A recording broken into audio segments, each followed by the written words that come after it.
गुरु प्यारी साथ संगत, बहुत सुंदर समय है। नए साल के इस बहुत सुंदर अवसर पर आपके और हमारे बीच में ये पहला गुरु चर्चा, गुरु को याद करने का ये सुंदर अवसर हमें आपको मिला है। नए वर्ष में गुरु की शिक्षाओं से, संत मत की शिक्षाओं से अपने जीवन में कुछ ऐसे साधन, कुछ ऐसे तरीकों को जीवन में उतारने का अवसर मिला है जिससे हम जीवन में यथार्थ से जुड़ सकें। जितना भी संतों महापुरुषों का संसार में जागृति का मिशन है, वो इस बात पे आधारित है कि हम जन्मों जन्मांतरों की भूल, भ्रम, इस माया के पसारे से जागृत हो जाए। हमें ये बात समझ में आ जाए कि जीवन का मोल क्या है, एक एक सांस का मोल क्या है, और अपने जीवन में कुछ ऐसे नए काम करने की शुरुआत करें जिससे हम चेतन धारा से जुड़ सकें। महाराज जी कहा करते थे, संतों का ज्ञान जड़ से चेतन तक ले जाने के लिए है। हम सब संसार में जब से जन्मे हैं, जब से संसार में आए हैं, जड़ चीजों से हमारा जुड़ाव है। हर एक उस चीज में हम लगे हुए हैं जो नाशवान है, जो संसार की है, संसार में रहेगी। दुनिया की हर एक वो काम हम कर रहे हैं जिससे संसार से ही नाता है। अर्जुन कहा करते थे, दुनिया के हर एक वो काम जो नाशवान जगत के हैं वो हम में और पशुओं में, जीव जंतुओं में एक जैसे हैं। मनुष्य की बढ़ाई कभी संसार की भौतिक वस्तुओं से नहीं हुई। आप अगर दूसरे जीव जंतु प्राणियों को देखें, हर एक संसार की जीविका के लिए, इस संसार को चलाने के लिए वो सारे काम वो भी कर रहे हैं जो हम कर रहे हैं। खाना पीना, परिवार का पालन पोषण करना, रक्षा करना, ये सारे काम हम में और पशुओं में एक जैसे हैं और ये सारे काम जड़ जगत के हैं। जब संत आते हैं वो सत्संग जारी करते हैं और चेतन की तरफ ले जाने की बात करते हैं। हमारे जीवन में ये चेतन सत्ता शुरू हुई, हम इससे जुड़े, इसकी अनुभूति हुई या नहीं हुई, यही जानने के लिए हमें ये समय मिला है। और महाराज जी कहा करते थे, वो भाग्यशाली हैं जिन्हें अपने जीवन में इस बात को समझ करके इस दिशा में बढ़ने का अवसर प्राप्त है। एक बहुत बड़ा शासक हुआ, उसने अपना सारा जीवन गुलामी में गुजारा। जब बहुत लड़ करके वो इस हालत में पहुंचा, इस अवस्था में पहुंचा जब उसे उस देश का शासक घोषित किया गया, तो उसने एक ही चीज बोली। उसने कहा, तुम्हारे पास हजारों वर्षों का जीवन नहीं है, तुम्हारे पास चंद गिनी चुनी सांसों का समय है और तुम्हारी जीत इस बात में है कि तुम उस समय में क्या करोगे। तुम्हारी जीत इस बात में नहीं है कि कितना लंबा जीवन तुमने पाया, तुम्हारी जीत इस बात में है कि जो जीवन तुमने पाया उसे तुमने कैसे जिया, किस दिशा में जिया, किस काम को करते हुए अपना जीवन गुजारा है। तो हम बहुत भाग्यशाली हैं, सत्संग का, संतों का सानिध्य हमें प्राप्त है और सत्संग से एक बात हमारे जीवन में हमें सिखाई जा रही है। हमें अपने जीवन में हर जड़ वस्तु की समझ होनी चाहिए। हर एक वो चीज जो जड़ है उसके सामने अगर हमने सर झुकाया है तो वो हमें अपनी तरफ खींचेगी।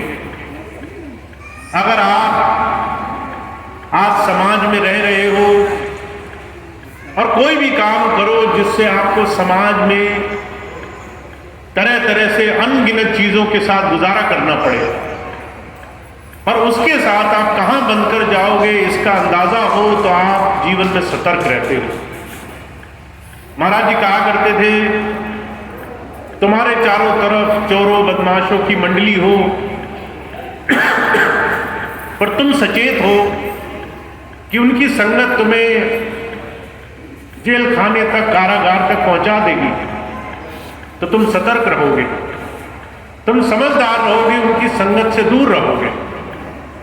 ऐसे ही संसार में संत मत हमें बहुत सूक्ष्म विषय पर विचार करने के लिए प्रेरित करता है। कबीर साहब क्या कह रहे हैं इस बात को हमें समझना है। कबीर साहब कहते हैं, हमारे और आपके बीच में मन और मन से जुड़ी हुई अनगिनत संसार की इच्छाएं, ये हमें जड़ जगत की तरफ 24 घंटे खींच रही है। और इसको आप परखो जीवन में अपने हर रोज की दिनचर्या को नाप तौल करके। हर एक दिन आपका किस तरह से गुजरा, किन चीजों के आसपास गुजरा, किन चीजों की चिंताओं में, किन चीजों के पीछे भागते हुए गुजरा, ये आपके जीवन की पड़ताल रहेगी। जब भी हम अपने एक भी दिनचर्या को उठाकर देखते हैं तो महाराज जी कहा करते थे, एक इंसान अगर जागृत ना हो तो वो 24 घंटे संसार की चीजों की चिंताओं में अपना जीवन गुजार देता है।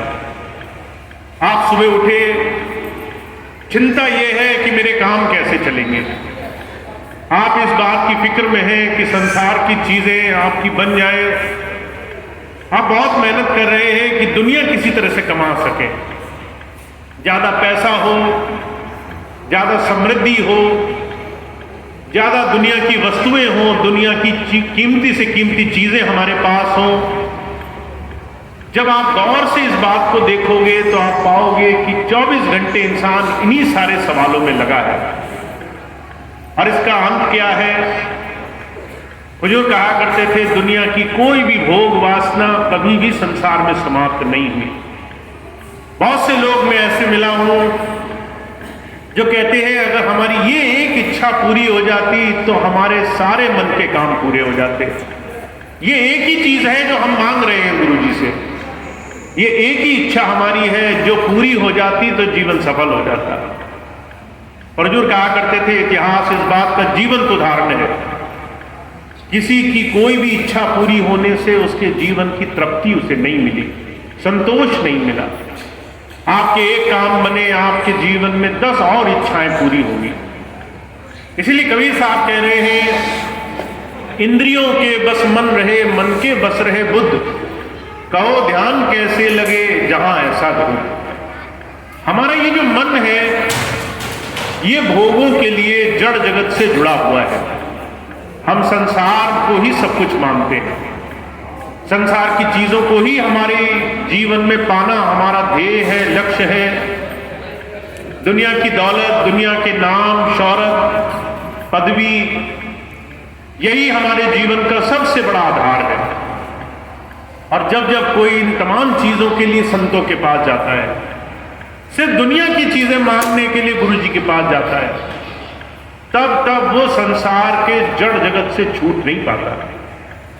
महाराज जी कहा करते थे, अगर एक पशु हो उसको आप एक रस्सी से, खूंटे से बांध दीजिए, वो अगर रस्सी से बंधा रहेगा तब तक वो मुक्त नहीं है, आजाद नहीं है, स्वतंत्र नहीं है। फिर चाहे वो रस्सी जूट की हो या लोहे की जंजीर हो या सोने की बेड़ी हो, काम वो वही करेगी जिससे वो बंधा रहेगा, कभी छूट नहीं पाएगा। ऐसे ही हम सब संसार में दुनिया की तमाम भोग वासनाओं से संसार में उलझे हुए हैं। और कबीर साहब कह रहे हैं, संतों का सानिध्य आपको ये सिखा रहा है कि आपको मन की तरफ नजर रखनी है। ये जो मन है हमेशा आपके भले की बात नहीं सोचता, आपके जीवन में अच्छाई के लिए आपको सही दिशा में नहीं लेके जाता।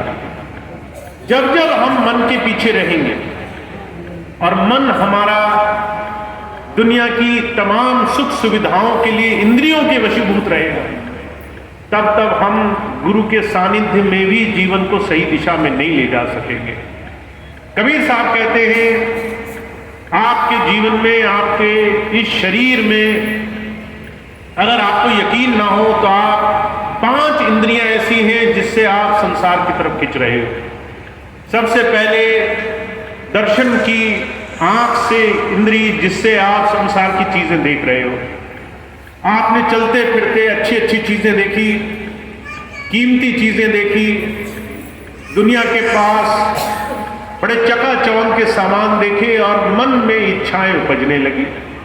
किसी को अच्छे कपड़े पहने देखा, किसी को अच्छे जेवर पहने देखा, किसी को अच्छे घर में रहते देखा, किसी को अच्छे अच्छे साधु सामान भोगते देखा।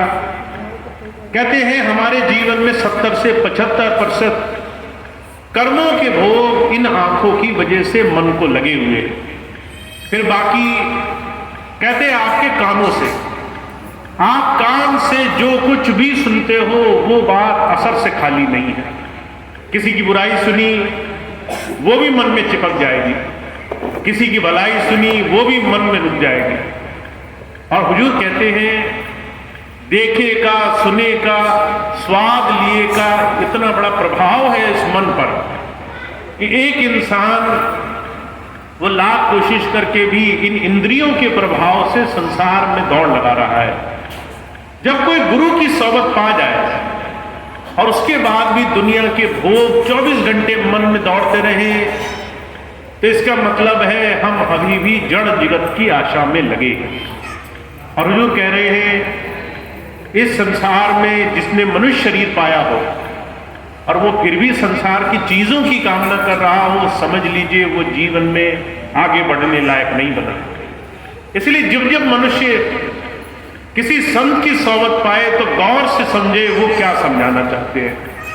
महाराज जी मिसाल फरमाया करते थे, एक बहुत बड़े लेखक हुए, वो कहते थे कि अगर आपको एक गलती भूले में हो जाए आपसे तो वो माफ की जा सकती है, वही गलती अगर आप दोबारा जानबूझ के दोहराए तो फिर वो ना समझी जाती है, और अगर वही गलती अगर आप तीसरी बार करें तो वो बेवकूफ़ी समझी जाती है। तो जो कहते हैं कोई भी चीज़ करना, उसमें विफल हो जाना, उसमें सही रास्ते से भटक जाना, इसमें कोई गलत काम नहीं है, पर जानबूझकर फिर उसी दिशा में जाना, जानबूझ करके फिर चौथी पांचवी बार फिर वही गलत काम करना, इससे जीवन में सारे रास्ते हमारे बंद होने लग जाते हैं।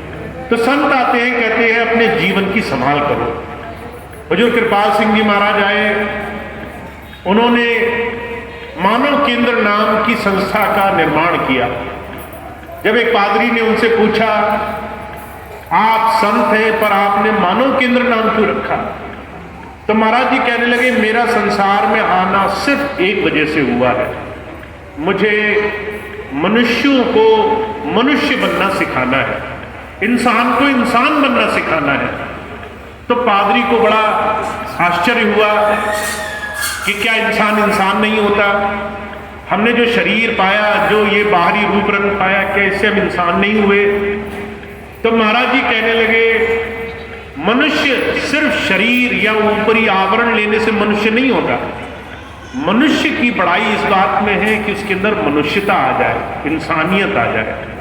और इंसानियत आने की सबसे पहली शुरुआत कहाँ है? चेतनता से, अवेयरनेस से। आपको ये पता हो कि आप संसार में हर रोज एक ही काम करने के लिए नहीं भेजे गए, आपको हर रोज सिर्फ संसार की भौतिक चीजों के लिए जीवन नहीं जीना है, वो सिर्फ आपकी जरूरत है, उससे आपका जीवन चलेगा।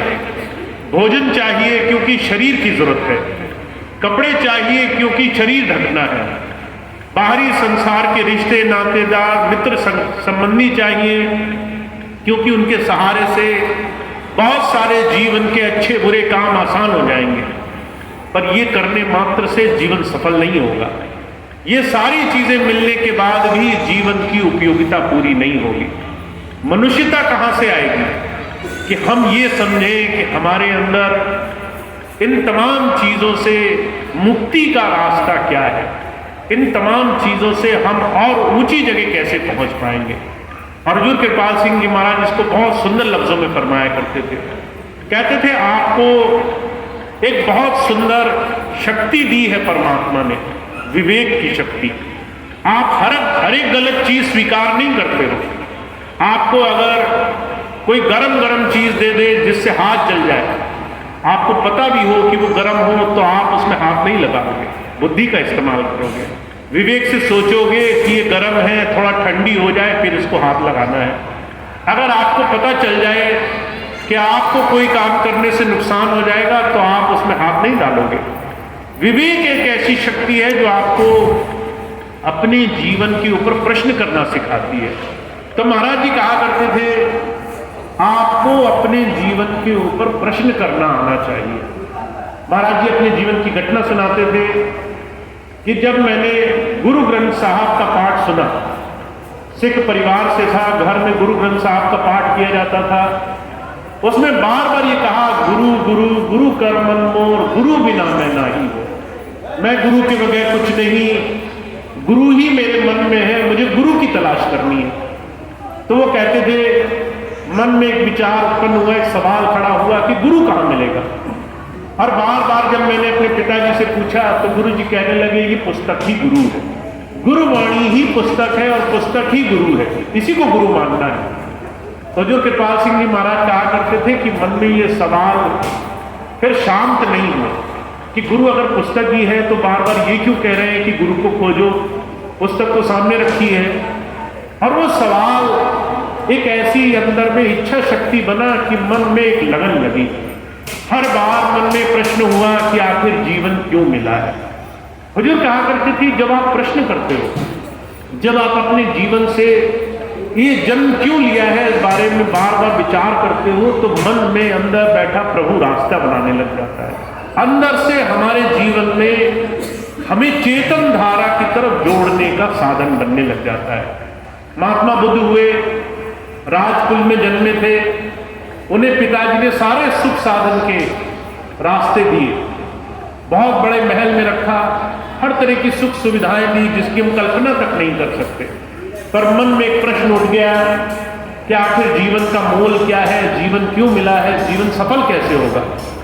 और उन्होंने इस एक प्रश्न की तलाश में राजपाट छोड़ दिया, मान बढ़ाई छोड़ दी, इस एक बात के लिए कि मेरा मान, अभिमान, मेरी मन में ये अहंकार कि मैं राजा का लड़का हूं, ये अभिमान चूर होना चाहिए। तो वो अपने ही दरबार में भीख मांगने जाया करते थे। बुद्ध होकर के, राजा की संतान होकर के अपने ही देश में भीख मांगने जाया करते थे। और जब वो वहां जाते थे, लोग चोट मारते थे, अरे राजा का लड़का होकर कैसे उल्टे काम कर रहा है। तो जो है उन्हें इस बात का एहसास हुआ कि मैं ये शरीर लेकर आया हूं, पर ये शरीर सिर्फ मुझे काम करने के लिए सौंपा गया है, इसमें मैं कोई राजपाट नहीं भोग रहा, मुझे कुछ खोज करनी है। हजूर कहा करते थे इतनी लगन के बाद उन्हें जीवन में अंतर उस आत्मज्ञान का रास्ता मिला जिसके लिए जीवन प्राप्त हुआ। तो संत आते हैं हमें और आपको एक बात समझाने के लिए आते हैं, अगर आप अपने जीवन में प्रश्न नहीं करोगे तो आप अपने जीवन में जड़ वस्तुओं के पीछे दौड़ लगाते रहोगे। हमारी जो दिनचर्या है ये जड़ वस्तुओं से जुड़ी है। आप सुबह उठे, किस तरीके से खाना पीना है, कैसे सामान खरीदना है, कैसे सुख सुविधाएं खरीदनी है, कैसे घर बनाना है, ये सारी वो चीजें हैं जो आपको जीवन में हर रोज करनी है। और उसके बाद भी इससे निकलने का कोई रास्ता नहीं। तो हजूर क्या कहते हैं, कहते संतों का सानिध्य मिलना ये आपके जीवन में आपको उस रास्ते की तरफ ले जाता है जो आपको अंदर जोड़ेगा, आपके अंदर आपको उस प्रभु धारा से जोड़ने के रास्ते पर ले जाएगा। बाबा सावन सिंह जी महाराज क्या कहा करते थे, कहते थे गुरु अंदर बैठी वो शक्ति है जो आपको रास्ता दिखाने के लिए आई है। आपको उस अंदर बैठे गुरु से जुड़ना है। बाहर बैठे गुरु से जुड़ने का मतलब सिर्फ तब तक है जब तक अंदर बैठे गुरु से जुड़ गए। तो आपको सिर्फ एक चीज की मेहनत करनी है कि आपको गुरु जी मिले, आपने उनसे कुछ सीखना शुरू किया और अंदर जुड़ना शुरू कर दिया। क्योंकि सिर्फ अंदर बैठा गुरु चेतन है, सिर्फ अंदर से जो आपको रास्ता दिखाएगा वो ही सच्चा है, वही आपको जीवन के सही अर्थ तक जोड़ सकता है। इसलिए हुजूर कृपाल सिंह जी महाराज एक और बात कहा करते थे, कभी जड़ के सामने मत्था मत टिकाना। अगर तुम किसी जड़ वस्तु के सामने झुक गए तो तुम्हारा मन जड़ वस्तुओं में लग जाएगा। इसलिए बाबा जयमल सिंह जी महाराज ने कभी अपनी तस्वीर नहीं खींचने दी। जब भी लोग उनके पास जाते थे तस्वीर खींचने के लिए तो वो बहुत मना करते थे कि आज तस्वीर खींचोगे कल इसके आगे मत्था टिकाने लगोगे। बाबा सावन सिंह जी महाराज को जब बहुत लोगों ने जोर दिया तो उन्होंने तस्वीर तो खिंचवा ली, पर कहा कि गुरु असली अंदर ही है, ये बाहर सिर्फ छाया है, सिर्फ बाहरी प्रतिबिंब है, स्वरूप है, याद दिलाने के लिए, मन को तसल्ली देने के लिए, पर असली गुरु अंदर ही मिलेगा। जब हुजूर कृपाल सिंह जी महाराज आए, लोग उनके पैरों को हाथ लगाते थे तो महाराज जी बड़ा नाराज हो जाया करते थे। एक बार महाराज जी विदेश गए, एक बहन आई आकर के उन्हें छूने लगी, कहने लगी आप तो परमपिता हो, मालिक हो, सब कुछ हो। महाराज जी 2 कदम पीछे हट गए, कहने लगे आज तुम मुझे सब कुछ मान रही हो, कल को मेरा बुद्ध बना दोगी, मेरी मूर्ति बना दोगी, कल को उसे पूजने लगोगी। ये सारी चीजें तुम्हें मैं सिखाने नहीं आया, मैं तुम्हें चेतन से जोड़ने आया हूं, अंदर नाम से जोड़ने आया हूं। तो जो कहा करते थे संत कभी बाहरी चीजों की तरफ नहीं ले जाना चाहते। वो ये नहीं कहते कि आप किसी चीज का अपमान करो। जब जब संत आए उन्होंने कहा सम्मान सबका करो। कबीर साहब ने क्या कहा राम कृष्ण से को बड़ो तिन्ही तो गुरु कीन, 3 लोग के नायका गुरु आ गया। कहते भगवान राम है, उनकी बड़ी बड़ाई है, आप बड़े सम्मान से उनके आगे झुको, मन से उनको आराध्य मानो, पर जुड़ो अंदर बैठे उस राम से। भगवान कृष्ण हुए, उन्होंने आकर संसार में अपने समय काल में जीवों की रक्षा करी, उनको खूब मानो। पर अभी तुम्हें कृष्ण से अगर मिलना हो तो कहाँ मिलना पड़ेगा? इस शरीर के अंदर उस चेतन कृष्ण से मिलना पड़ेगा। तुम्हें अपने अंदर बैठे उस चेतन स्वरूप से जुड़ना पड़ेगा। जितने भी स्वरूप बाहर के हैं ये अंदर उस परमात्मा के स्वरूप को दिखाने के रास्ते हैं। तो जो क्या कहते हैं कि आप जड़ से चेतन की तरफ चलो, ये गुरु ज्ञान है। आप जितने भी नामधारी बैठे उन सबको अपने जीवन में चेतन धारा से जुड़ना है, अपने अंदर उस परमात्मा की शक्ति से जुड़ने के लिए जतन करना है। और इसके लिए आपको ये जीवन में कुछ ऐसे नए कर्म करने हैं जिससे आपके जीवन में उस तरफ जुड़ाव की स्थिति बनने लग जाए। तो जो कहा करते थे, वैसे तो किसी भी नई शुरुआत में हम सांकेतिक रूप में बहुत बड़े बड़े संकल्प लेते हैं। नए वर्ष का मौका है, नए वर्ष में लोग बहुत सारे संकल्प लेते हैं कि इस साल हम नशा छोड़ देंगे, इस साल हम किसी और तरह की बुराई छोड़ देंगे, हम किसी और तरह के गलत काम छोड़ देंगे, हम ये नया काम शुरू करेंगे।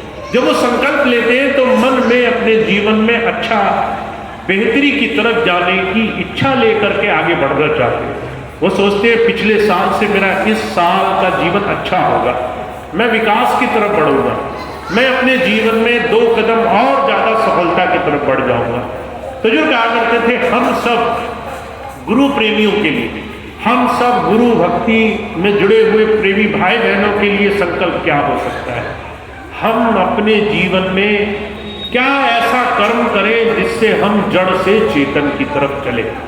और जो कहा करते थे, इसके लिए एक छोटी सी परखी अपना करके रखो। आपकी रोज की जो दिनचर्या है उसमें मैं ऐसा क्या नया काम शुरू कर सकता हूं जिससे मेरा गुरु से जुड़ाव होने लग जाए। अब आप अपने पूरे दिन की दिनचर्या देखो, सुबह उठे, मुंह हाथ धोए, नहाया धोया, घर के काम से निवृत्त हुए, फिर नौकरी पर चले गए। जो नौकरी नहीं करते वो घर के काम में लग गए, वो सारे काम पूरे दिन करते रहे, फुर्सत नहीं मिली। फिर सोचा चलो रात को थोड़ी फुर्सत मिलेगी, रात को फिर से घर बाहर परिवार, बच्चे इन सब में लग गए, पूरा दिन ऐसे ही इन तमाम कामों में निकल जाता है। इसमें कौन सा ऐसा नया काम किया जिससे हम उस प्रभु धारा से जुड़ेंगे, उस चेतन धारा से जुड़ेंगे? इसमें कौन सा नया काम किया जिससे जीवन में कुछ नया बदलाव होगा? महाराज जी एक बात कहा करते थे, हर एक वो आदमी जो पुराने रास्तों पर हर रोज दौड़ लगाता है और नए लक्ष्य की, नए परिणाम की कल्पना करता है, उससे ज्यादा संसार में मूर्ख कोई नहीं होगा। आप उन्हीं रास्तों पर चल रहे हो जिस पर आज तक आपने प्रभु को नहीं पाया, पर आपके मन में कल्पना ये है कि शायद आज चलेंगे तो आज पहुंच जाएंगे। इससे ज्यादा मूर्खता की बात क्या हो सकती है? हम हर रोज जो दिनचर्या अपना रहे हैं उससे अभी तक नहीं मिला तो आगे भी नहीं मिलेगा। कुछ परिवर्तन जरूरी है, कुछ बदलाव जरूरी है। तो बदलाव क्या करना है? महाराज जी कहा करते थे, वो बदलाव करो जिससे बाहरी चीजें कुछ देर के लिए छोड़ सको। और उसका सबसे आसान तरीका क्या है?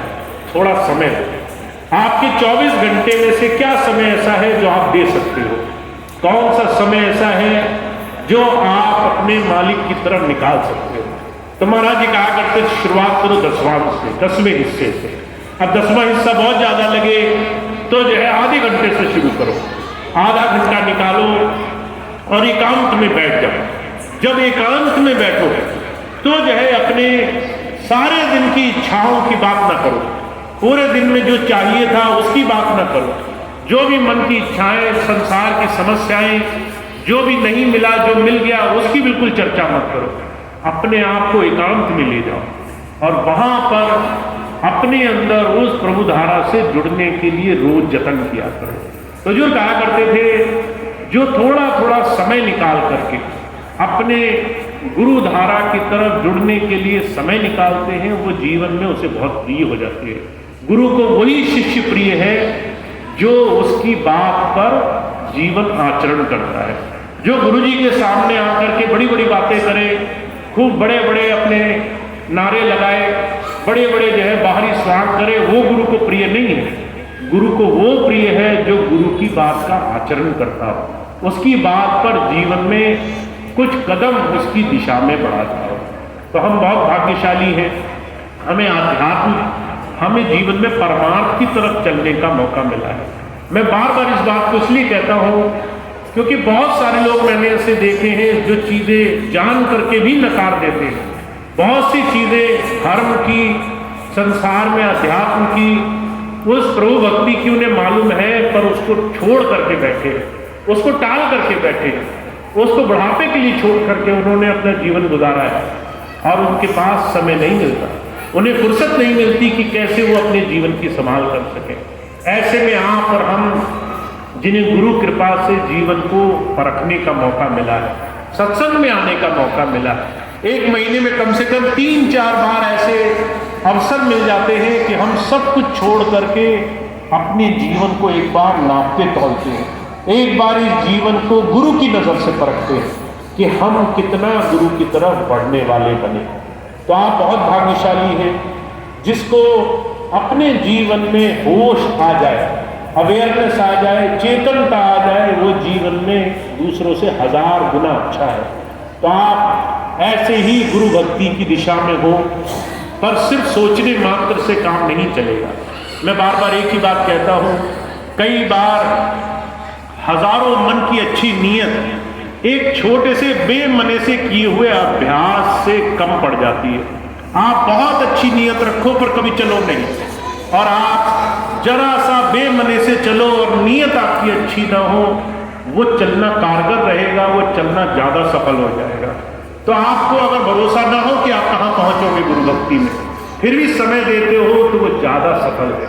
और आप खूब मन से कहो कि हम तो गुरु जी से जुड़े हैं, पर समय न दो, हमेशा कल पर टालते रहो, तो वो बहुत अच्छी नीयत भी किसी काम नहीं आएगी। इसलिए बहुत जरूरी है हम अपने जीवन में संकल्प लें। ये हमारे जीवन का इस वर्ष का नया पड़ाव है। हम अपने जीवन में ऐसा क्या करेंगे जिससे अपने जीवन में चेतन धारा की तरफ जुड़े, ऐसे काम करें जिससे हमारे जीवन में कुछ अच्छे काम होने शुरू हो जाए, कुछ शुभ कर्म होने शुरू हो जाए। हुजूर कहा करते थे, गीता में भगवान कृष्ण ने साफ कहा है कि संसार के भोगों में फंसने से अच्छा है कुछ अच्छे काम करो, शुभ कर्म करो। और जब शुभ कर्म करते करते एक ऐसी स्थिति में पहुंच जाओ कि तुम्हें फल की इच्छा ना हो, निष्काम कर्म योगी बनने लायक बन सको, तो समझ लो उस प्रभु के देश में आने जाने का रास्ता तुम्हारा खुल गया। तो अभी हम संसार में लपट हैं, हमें थोड़ा सा जीवन को इस तरह से बनाना है कि इससे हम कुछ शुभ कर्म करने लगे, इस जीवन में कुछ इस तरह से जीने लगे जिससे हम जीवन के कुछ अच्छे कामों में शामिल हो। हम अपने मन से, अपने वचन से, अपने आचरण से, अपने अभ्यास से कुछ अच्छे काम करने लगे। और जो कहा करते थे इसकी शुरुआत करने से अच्छा ये समय नहीं होगा, ये बहुत सुंदर अवसर है। हम अगर एक संकल्प साध लें कि हम अगर हर रोज एक अच्छा काम मन से, एक अच्छा काम अपने आचरण से जरूर किया करेंगे, तो आप देखेंगे आपके जीवन में बहुत बड़ा परिवर्तन आने लग जाएगा। तो कोशिश करें अपने जीवन में संकल्प साध करके हर रोज एक नियम अपने जीवन को दें। एक नियम ये दें कि मैंने हर रोज थोड़ा सा समय अपने गुरु जी को देना है। वो बिल्कुल निर्मम भाव से होना चाहिए, उसमें न मेरी इच्छाएं शामिल हो, न मेरी मांग शामिल हो। वो थोड़ा समय मैंने दे दिया, उसमें मैं सिर्फ गुरु को याद करूंगा। दूसरा संकल्प ये ले कि मैं अपने जीवन से कुछ एक अच्छा काम रोज किया करूंगा, चाहे मैं मन में एक अच्छे विचार को जन्म दूं, चाहे मैं किसी के लिए एक अच्छी भावना लाऊं। अगर मन में बुरे विचार आ रहे हो तो उसको रोकूं, चाहे मैं किसी के लिए मन में गाली गलौज निंदा चुगली आ रही हो तो उसको विराम लगाऊं। कोई भी एक अच्छा विचार जिसको मैं अपने जीवन में स्थान दूंगा, और कोई भी एक अच्छा काम जिससे मैं जीवन में किसी काम को अच्छा करने की कोशिश करूंगा, चाहे वो माता पिता की सेवा हो, चाहे घर में अपने साथियों की सेवा हो, चाहे मित्र के साथ कुछ अच्छा करना हो, चाहे अपने स्कूल में अच्छा करना हो। कोई भी एक अच्छी चीज जिसे मैं करने का प्रयास करूंगा। हुजूर कहा करते थे जो एक छोटा सा कदम भी बढ़ा रहा है वो दूसरों से 1000 दर्जे अच्छा है जो इस इंतजार में बैठा है कि मैं बड़े ही काम करूंगा, मैं छोटे काम में हाथ नहीं लगाऊंगा। तो आपको अभ्यास को जीवन का आधार बनाना है। कबीर साहब एक ही बात कहते हैं, जो अभ्यास करता है वो सफल हो जाता है। कहा करत करत अभ्यास जड़मत हो सुजान, रसरी आवत जाते सिल पर पड़त निशान। जो अभ्यास करेगा, जो थोड़ा थोड़ा रोज जतन करेगा, वो अपने जीवन में बड़े से बड़े काम कर लेगा। और जो कल पर टालेगा, जो बाप की तरफ हर एक काम को छोड़ता रहेगा, वो समय बर्बाद करेगा। तो हमें इस बात का चुनाव करना है, हम अपने जीवन में किस रास्ते पर चलना चाहते हैं उसका संकल्प लें और साथ साथ उस दिशा में जीवन को जोड़ने वाले बने। तो मैं अपनी बात कह के अपनी बात समाप्त करूंगा।